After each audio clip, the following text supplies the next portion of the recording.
የኢየሱስ ክርስቶስ ስቅለትና ሞት በሕክምና ባለሙያዎች አይን ዘንድ እንዴት ይታያል?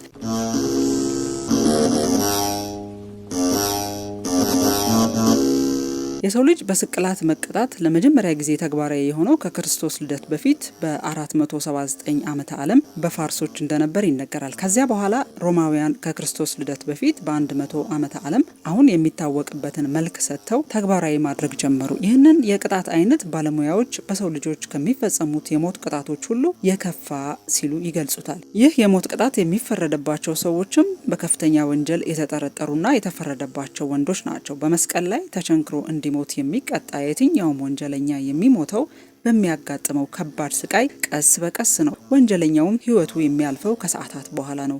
በሰዓታት ውስጥም የተሰቀሉ ሰዎች መታፈን፣ የደም መፍሰስ፣ ከፍተኛ የውሃ ጥም እንደዚሁም የተለያዩ የሰውነታቸው ክፍሎቻቸው ስራቸውን ማቆም ያጋጥማቸዋል። በዚህ ምክንያት ሞት ይከሰታል።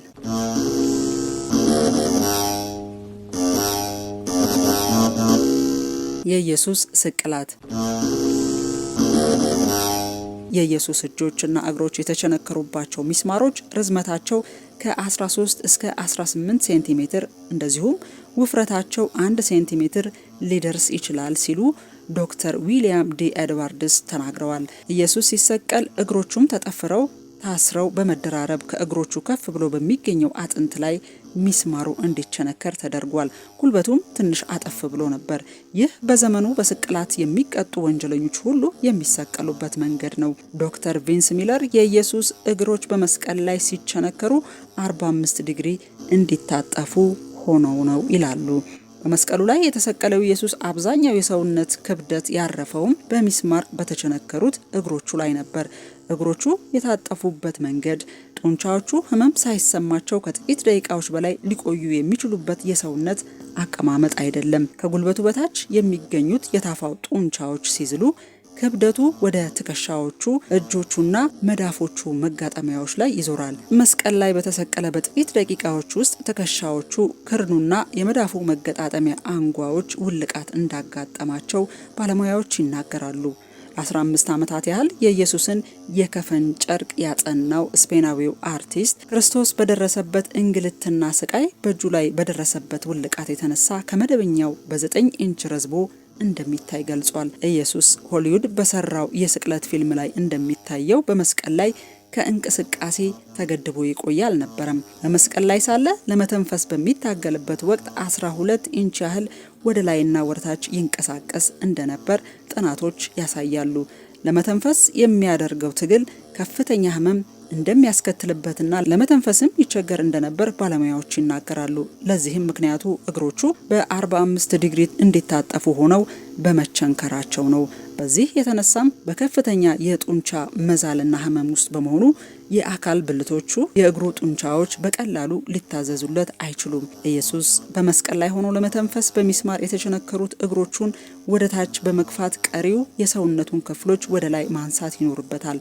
በሕክምና ባለሙያዎች አይን ሳምባዎቹ በመስቀል ላይ እያለ አየር ወደ ውስጥ ለማስገባትና ለማስወጣት ያዳግታቸዋል። በመስቀል ላይ ሆኖ እግሮቹን በቀላሉ ወደ ታች መግፋት አይችልም።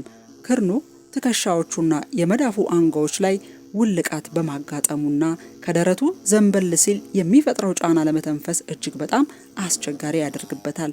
በዚህ የተነሳም በመስቀል ላይ በተሰቀለ በጥቂት ደቂቃዎች ውስጥ ለመተንፈስ ይቸገራል። ለመተንፈስ በሚታገልበት ወቅትም በእግሮቹ እንደዚሁም ውልቃት በገጠማቸው የላይኛው የአካል ክፍሎቹ ላይ ከፍተኛ ህመም ይሰማዋል። ምንም እንኳን በመስቀል ላይ በቆየባቸው ጊዜያት ያለው እንቅስቃሴ እየቀነሰ ቢመጣም ለመተንፈስ በመቸገርና አየር በማጣት በሚመጣው መታፈን የተነሳ በተደጋጋሚ ለመተንፈስ አካሉን ወደ ላይ ለማንሳት መታገል ይጠበቅበታል። ኢየሱስ በሚስማር ሲቸነከር በሁለቱ መዳፎቹ የሚገኙት ነርቮች ሚዲያን ነርቭ ስለሚጎዱ በእያንዳንዱ እንቅስቃሴ ከባድ ህመም ያጋጥመዋል። ሚዲያን ነርቭ ከመዳፋችን እስከ ክርናችን ባለው ስፍራ የተዘረጋ የነርቭ ስርዓት እንደሆነ የሕክምና ባለሙያዎች ይናገራሉ።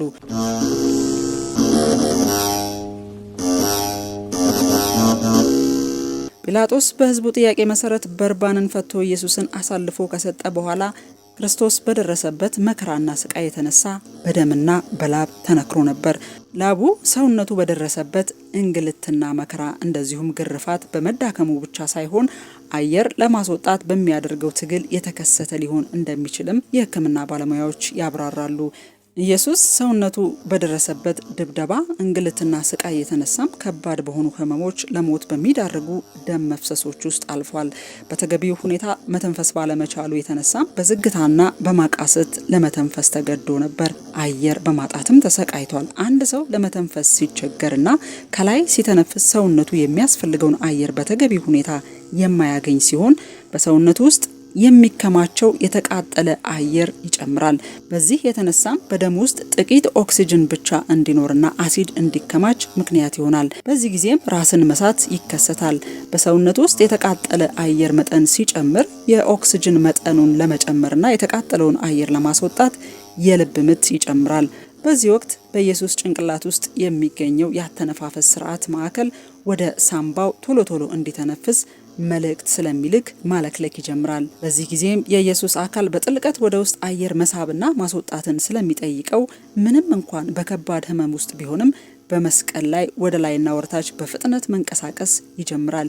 ይህም የኢየሱስ ስቃይ የተሞላበት እንቅስቃሴ በስፍራው ተሰብስበው ለሚዘባበቱበት፣ ለሚሳለቁበትና ለሚሰድቡት የሮማ ወታደሮች፣ የአይሁድ የእምነት አባቶች ደስታን ይፈጥራል። ነገር ግን ኢየሱስ በመስቀል ላይ ተቸንክሮ በስቃይ ውስጥ ስላለ ሰውነቱ በእጅጉ የሚያስፈልገውን አየር ለማግኘት አዳጋች ያደርግበታል። ኢየሱስ በዛች ሰዓት በመስቀል ላይ ተቸንክሮ ሳለ በሰውነቱ ውስጥ ያለው የኦክሲጅን መጠን ጥቂት በመሆኑ እንደዚሁም የተቃጠለ አየር በመከማቸቱ የልብ ምቱ እንዲፈጥን ያደርጋል። ይህም ልቡ ከተለመደው የሰው ልጅ የልብ ምት በተለየ እንዲመታ ስለሚገደድ ታቺካርዲያ እንዲዳብር ያደርገዋል። ዶክተር ቪንስ ሚለር እንደሚናገሩት ኢየሱስ ያለፈበትን ስቃይ ከግምት ውስጥ በማስገባት የልብ ምቱ ምናልባት በደቂቃ 220 ሳይሆን አይቀርም። ይህም የአንድ ሰው ልብ ሊመታ ከሚችለው እጅግ ከፍተኛ የሆነ ነው ይላሉ።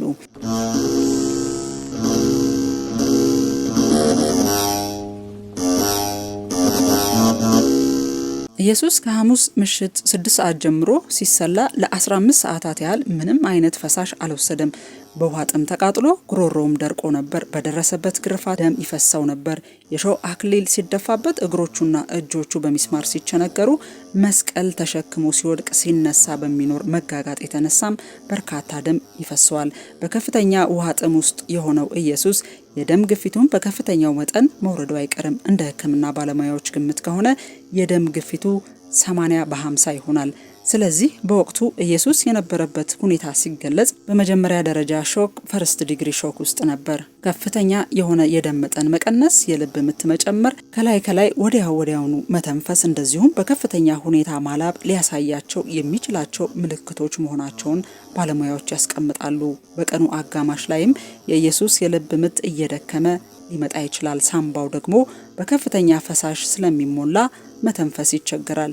ይህም በደረሰበት ስቃይ ምክንያት አጋጥሞት ያለውን የመንፈስ ችግር ያባብሰዋል። በልብ ምትና በአተነፋፈስ ችግር በከፍተኛ የውሃ ጥም ላይም ነበር። እንደ ሕክምና ባለሙያዎች ገለጻም ኢየሱስ ሕይወቱን ለማቆየት ደምና ፕላዝማ ያስፈልገው ነበር። በአግባቡ መተንፈስ ባለመቻሉም በአየር እጥረት ቀስ በቀስ ወደ ሞት እያዘገመ ነበር። በዚህ ወቅት ኢየሱስ ምናልባት በተለያዩ የሰውነት ክፍሎች ውስጥ እንደዚሁም በልቡ አካባቢ ደምና ፕላዝማ ተከማችቶ ሊሆን ይችላል። ይህ በልቡ አካባቢ ያለ ፈሳሽ ልቡ በተገቢ ሁኔታ እንዳይመታ በመከልከል የልብ ችግር እንዲያዳብር ያደርገዋል። ልቡ ደም ለመርጨትና ለመቀበል የሚያደርገው ትግል እየጨመረ ሲመጣ እንደዚሁም ደምና ፕላዝማ በልቡ አካባቢ ሲከማች ልቡ ሊፈነዳ ይችላል። ይህም ምናልባት የሞቱ ምክንያት ሊሆን ይችላል ይላሉ የሕክምና ባለሙያዎቹ። የሮማ ወታደሮች በስቅላት የሚቀጡ ሰዎችን ሞት ለማፋጠን ጉልበታቸውን በመምታት እግራቸውን ይሰብራሉ። በዚህም የተሰቀሉት ሰዎች የእግራቸውን ጡንቻ ተጠቅመው መተንፈስ ስለማይችሉ ሞታቸው ይፋጠናል። አርብ 9 ሰዓት ላይ ኢየሱስ ተፈጸመ ብሎ ሞተ። ወታደሮቹም እግሩን ለመስበር ሲመጡ ኢየሱስ ሞቷል። መጽሐፍ ቅዱስ ላይ በተቀመጠው ትንቢት መሰረትም አንድም አጥንቱ አልተሰበረም። ኢየሱስ የሰው ልጅ በመስቀል ላይ ከፈጠረው ሰቅጣጭና አስፈሪ ማሰቃየት በኋላ ሞተ። የሮማ ወታደርም መሞቱን ለማረጋገጥ ጎኑን በጦር ወጋው። ወዲያውም ደምና ውሃ ወጣ። የታሪክ ማስረጃዎች እንደዚሁም የዘመናዊ ሕክምና ትንታኔዎች ኢየሱስ ከመስቀል ሲወርድ ሞቶ እንደነበረም ያስረዳሉ። መልካም የትንሣኤ በዓል ይሆንላችሁ።